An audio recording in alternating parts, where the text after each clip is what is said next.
एका विचारातून, एका स्वप्नातून आणि एका ध्येयातून जन्म झाला एका महान कार्याचा. नव महाराष्ट्र शिक्षण मंडळ शेवगाव या संस्थेची स्थापना कर्मयोगी आबासाहेब उर्फ जगन्नाथ काकडे यांनी 1969 साली केली. ही केवळ एक संस्था नव्हती, तर एक ध्येय होतं. शेवगाव तालुक्यातील सामान्य आणि गोरगरीब मुलामुलींसाठी उच्च शिक्षणाची महाद्वारे खुली करण्याचं. त्या काळात जिथे शिक्षण हे काही मोजक्या लोकांपुरतं मर्यादित होतं, तिथे आबासाहेबांनी ज्ञानाचा प्रकाश प्रत्येक घरापर्यंत पोहोचवण्याचा निर्धार केला.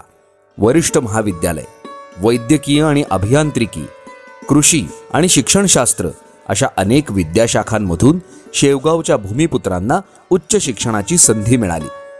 हा प्रवास सोपा नव्हता, पण प्रामाणिक प्रयत्न आणि निष्ठा यांच्या जोरावर उभं राहिलं नव महाराष्ट्र शिक्षण मंडळ.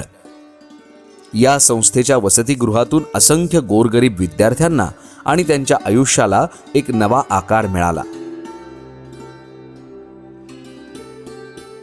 शिक्षणशास्त्र महाविद्यालयानं एक प्रामाणिक गुणवत्तापूर्ण शिक्षकांची पिढी घडवली, तर औषध निर्माण महाविद्यालयातून अनेक विद्यार्थ्यांच्या जीवनाचा प्रवास सुखकर आणि समृद्ध झाला.